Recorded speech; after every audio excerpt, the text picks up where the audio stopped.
go. Good morning, everybody. I'm going to give it just a few minutes, let people realize that we are live and we are on here. Do me a favor, if you're jumping on, go ahead and hit the invite button. Let people, tag people, let them know that we're live this morning. And we're going to be talking about things that can sabotage. We're going to continue on with our theme we started last week. Things that can sabotage our efforts when we're trying to build a referral marketing strategy. And some of these are going to be obvious. Some of them I like to have them call our attention to them, because sometimes we could be doing some of this without realizing that we are sabotaging our own efforts. And I'm going to bring on, hopefully be able to share my screen and be able to share with you guys some of our inspired villains. So last week I talked about, some of the nasty villains that can hold us up and sabotage us out there when we're trying to grow our business. And some of them, and I went ahead and created, we started this, and guys, we might have a little bit of barking. We are still under construction here at our house. And so we've got, I knew as soon as I started this live, they would drive up. So it's probably gonna happen. If it gets too loud, I'll just postpone today and we'll do it again another time.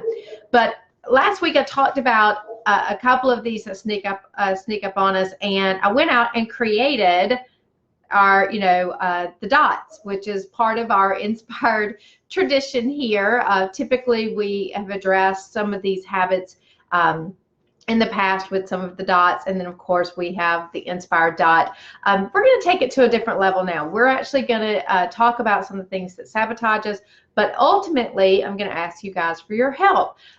In fact, today I want you guys to tell me some more villains that have a way of sneaking up, things that you've encountered when you've been out there growing your business. So I'm going to try to get up on a second screen because I want to be able to see your comments. But one of the things that we talked about last week, and we're just going to go from the top. If you saw the villains last week, we talked about bashful.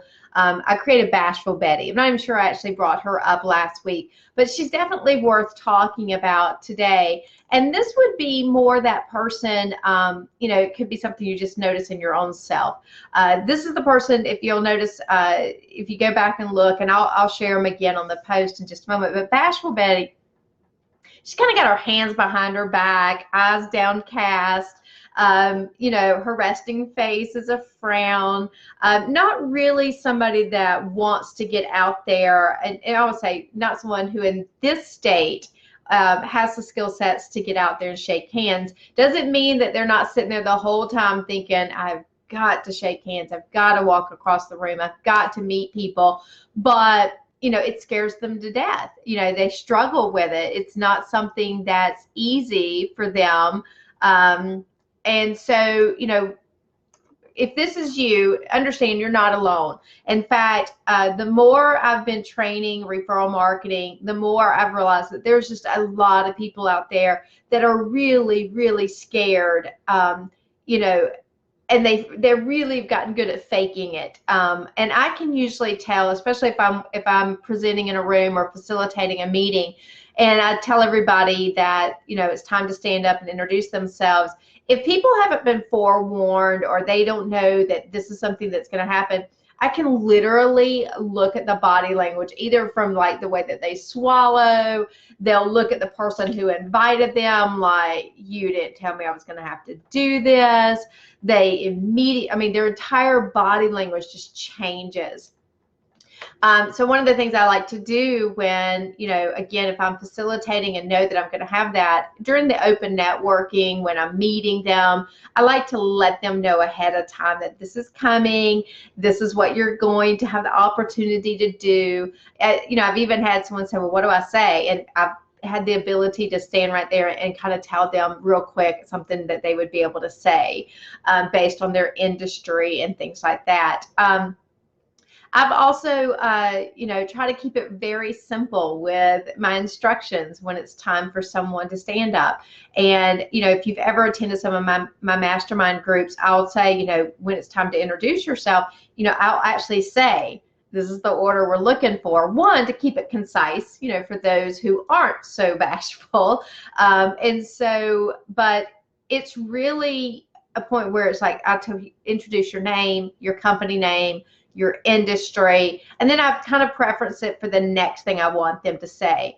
And what I find is when people who are extremely nervous about standing up, in front of a small crowd or a large crowd, if they have instructions, if they understand the parameters in which they are, supposed to show up and play, then they're more likely to show up in a little bit more confidence. I'm not going to say that they rock it all the time. I think it always surprises me, someone who is terrified to do it, get up and they do a fantastic job, and yet they don't think they did.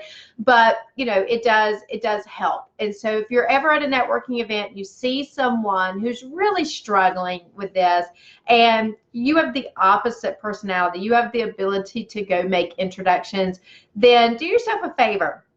Go meet Bashful Betty, because loyalty ends up going a long way when it comes to referral marketing. And what I have found over the years is that when I have helped people, when they're nervous and when they're scared, and I've been able to help make those introductions with them and for them, then, we're still together years later, and so that's something to think about. Let me read some of the comments here. Liz, I'm smiley but struggle to walk up and introduce myself. Yeah, you're one half Bashful Betty. When people meet you, Liz, and they get to know you, they may not think that that's the case because you are smiley, you can laugh, you are this, but those are mechanisms that, if you're like me, I've put some things in place to help me get past, some of my fears, some of the things that, have held me back in the past when it comes to getting out and networking and speaking in front of a room, or, just feeling like I'm a third wheel at a table where I feel like everyone else is talking to each other and I'm just kind of sitting there by myself, Bashful Betty can show up in a bunch of different ways. And sometimes, we have a tendency of overlooking Bashful Betty. So, watch for that. If it is you, then I would start with, well, I tell you what, we're going to talk about the villains today. We're going to talk about the antidotes on the next Tuesday. So let's just keep going here. So Two-Faced Tony. Two-Faced Tony. Now, he was an interesting dot for me to try to create because I was trying to figure out a way to show, one side, the friendly, happy, I'm all for, being on the team. I'm the person you think I am. And yet we find that there's another side to Two-Faced Tony. Two-Faced Tony isn't all that they are cracked up to be. They can't do everything that they said they can do. They're not as nice as what they are coming off as. They cause trouble rather than, create chaos rather than solutions and peace. They say they want to move forward, and yet they do everything they can to sabotage forward progress. I hope you guys are sitting there thinking, I don't really know a Two-Faced Tony, but unfortunately, they're around, and hopefully you're just seeing one side of Two-Faced Tony and you're not having to see the other side, but they're around.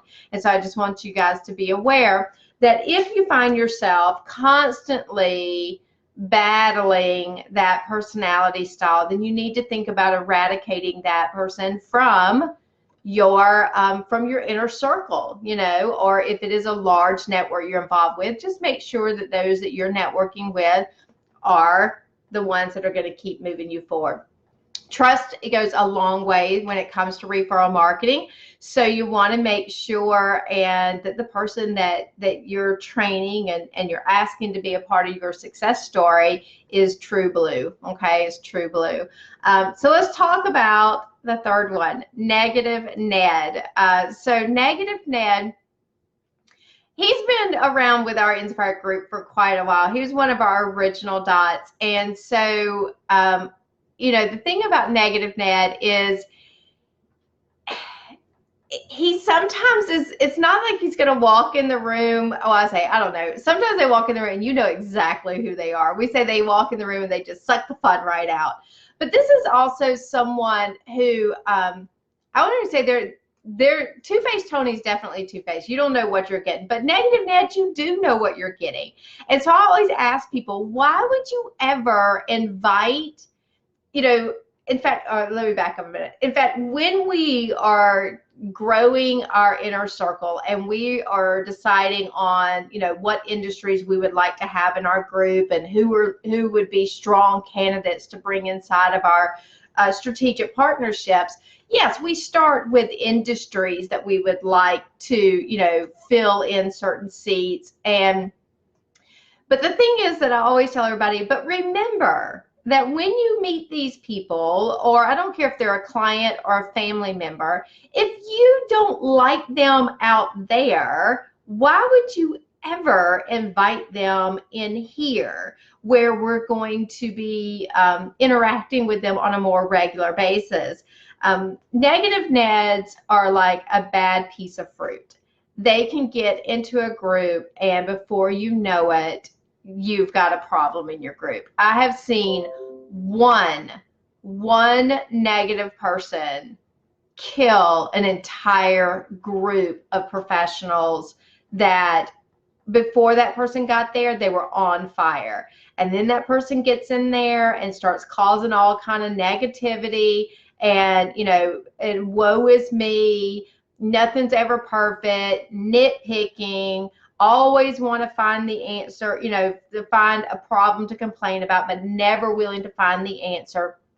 Some of them are more obvious than others, but, again, I would say, if they're being sneaky, there's your two-faced Tony there. When they're out there, the negative Neds, just be very careful. Again, it's the same as what your mama told you when you were growing up. You are who your friends are. Well, it's the same thing when you're out there doing referral marketing. You are defined by the people and the professionals that you build your strategic alliances with. And so if you're finding that people are kind of running from you, first check your personality style, but check who you're hanging out with. Okay, so that's something you might want to think about. Time lost Terry. It's amazing to me whenever I'm doing a workshop or a retreat, or whether I'm doing one of my mastermind groups.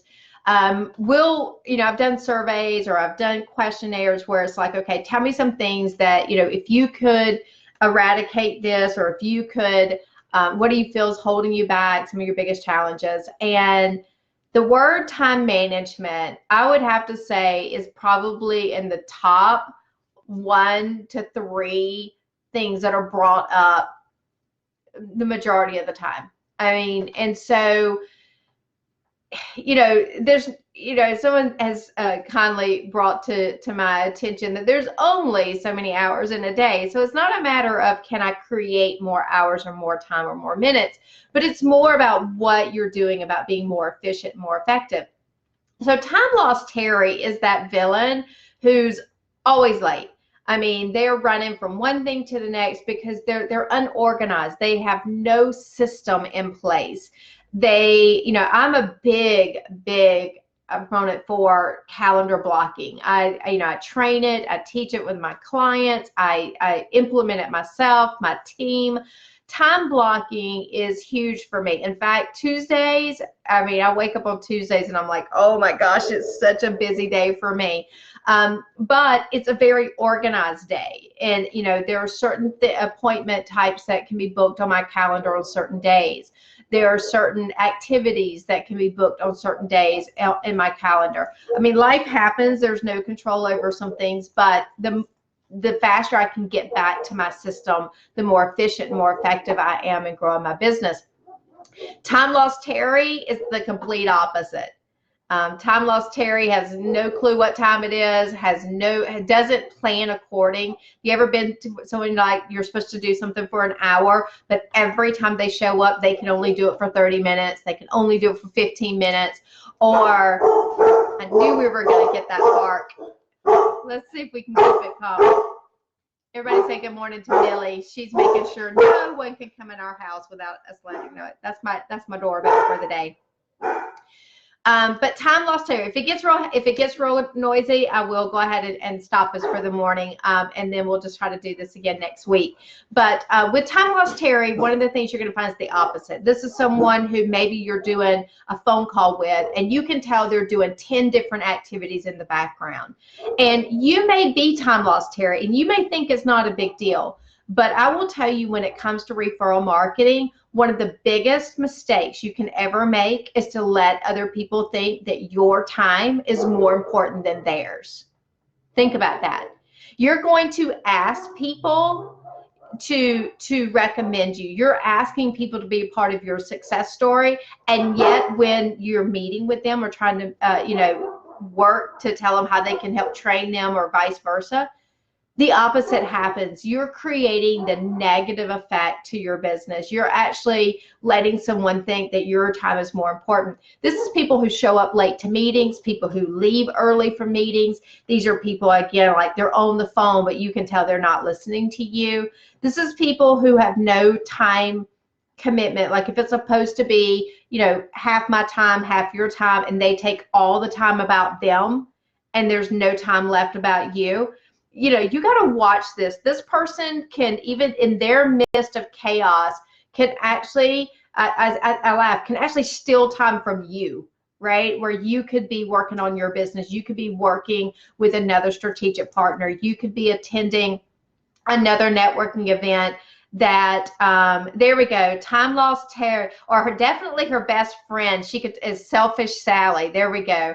Yeah, I mean, this person probably drives me more crazy even than Negative Ned and Two-Faced Tony, because those are out there. I know they're out there. But Timeless Terry really affects me, because this is someone that potentially I've blocked my calendar for.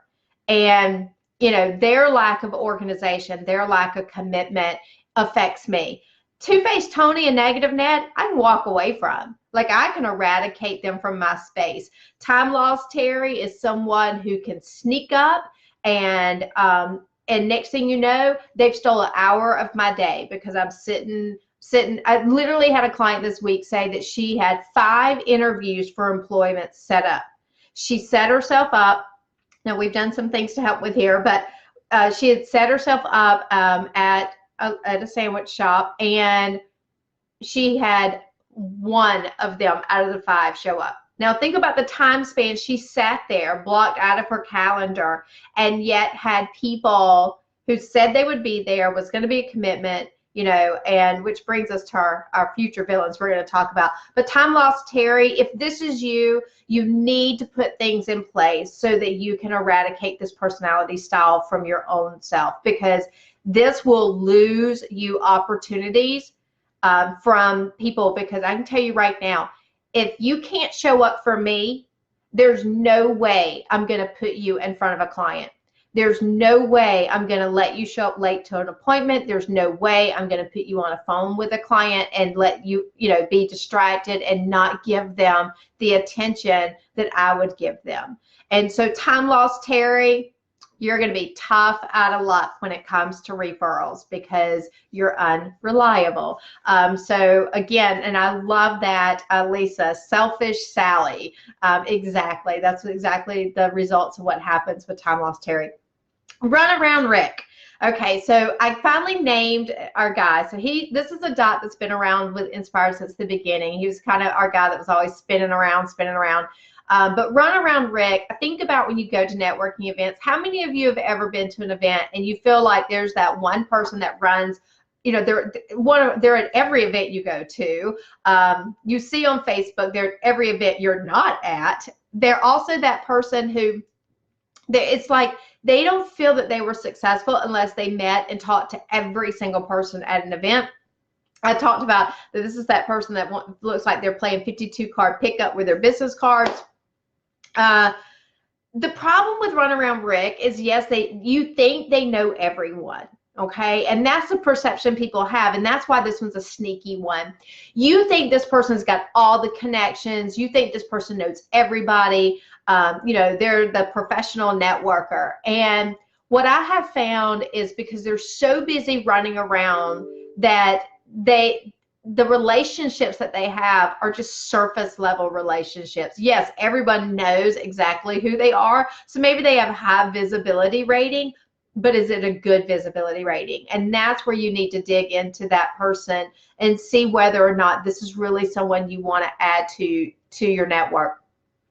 They can make introductions, but are they valuable introductions? Do they actually really know that person?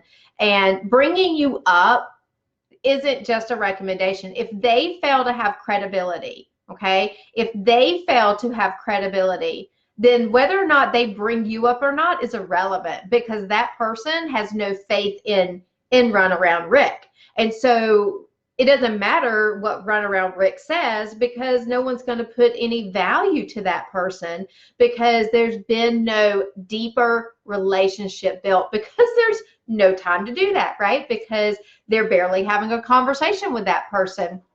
They are, they're exhausted, but they'll exhaust you. Like I've been at a networking event and I've been watching people and I'm like, I'm worn out just watching them. I also have found that when you really talk to them, they don't really know people, and they're name droppers, okay? And the other thing I have found is that if you really ask about their business, they really don't have any business. They haven't developed those referrals. They haven't developed those relationships. So watch out for Runaround Rick. Be careful. If this is you and you feel like the way to get out there and grow your business is you have to be at everything and you have to be full throttle at the whole entire thing, I'm going to tell you, stop. Take a deep breath. Make it a point to stick with, 3 to 5 people that you feel you can have a true conversation with. Let people get to know you. And I promise you, you won't have to run around near as hard or to as many events as you thought you did. This Runaround Rick is a really tricky one, because when you're first starting out in your business and you're getting out there, you think you got to do this. And I'm just telling you, being more strategic is a better way to go with that. And then we come to Flip Flop Franny. Flip Flop Franny. Okay, so this one is one that I've seen in the past too. Have you ever known that person that every time you go up to them, they're just a different business, that they are completely different. I mean, we're talking about like there's no rhyme or reason. But every time you talk to them, they're at a different place, a different venture, different idea, different this, different that. And then they wonder why no one knows how to refer them. It's because no one knows who you are. No one knows what that referral for you looks like. You got to be careful. I own multiple companies. And so the one thing is I have to be careful about the way I show up at which events that I show up at, okay? And how am I showing up online? How am I showing up in my marketing? And like I have multiple types of business cards. I have multiple name tags, again, depending on what it is that, what part of my business am I promoting, what it is that I'm trying to do. But that's not even what I'm talking about. But be careful if that is you, because what happens is one week, if you're in a group, if you show up one way, and then the next week you're like, oh, well, this week I'm going to wear this hat. And then the next week, oh, I'm going to go back and wear my other hat again. And then I'm going to wear this hat. The problem is, okay, everybody knows that you do multiple things, and that's great. But what's your ask? Like, what is your referral for that week? And about the time, especially if I'm new to your network, maybe I'm still at that introductory level with you. I'm just learning who you are and what you do.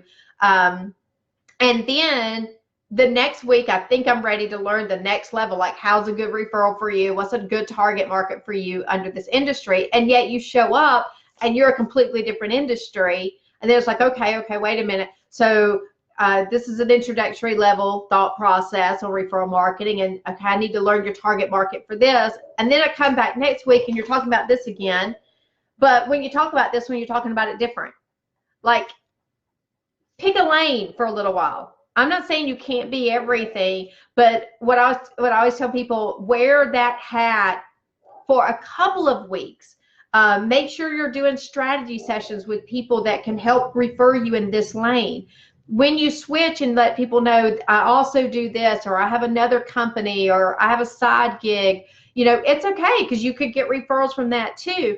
But understand who's your audience, who's your target market, who's your referral partners in the room. You know, am I connecting to the right people? Am I saying the right words in the right audience?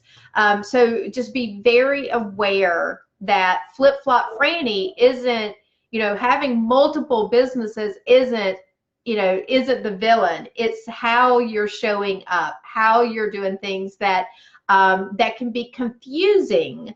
You know, it's not that it's bad, it's that it can be confusing when you're trying to train your referral partners, and you want it to be crystal clear how people can bring you business. So that's our 6 villains that we came up with last week that we wanted to talk about. So sounds like somebody's knocking at my door, so I'm going to wrap this up because Millie's going to make sure that none of y'all can hear me now. Millie.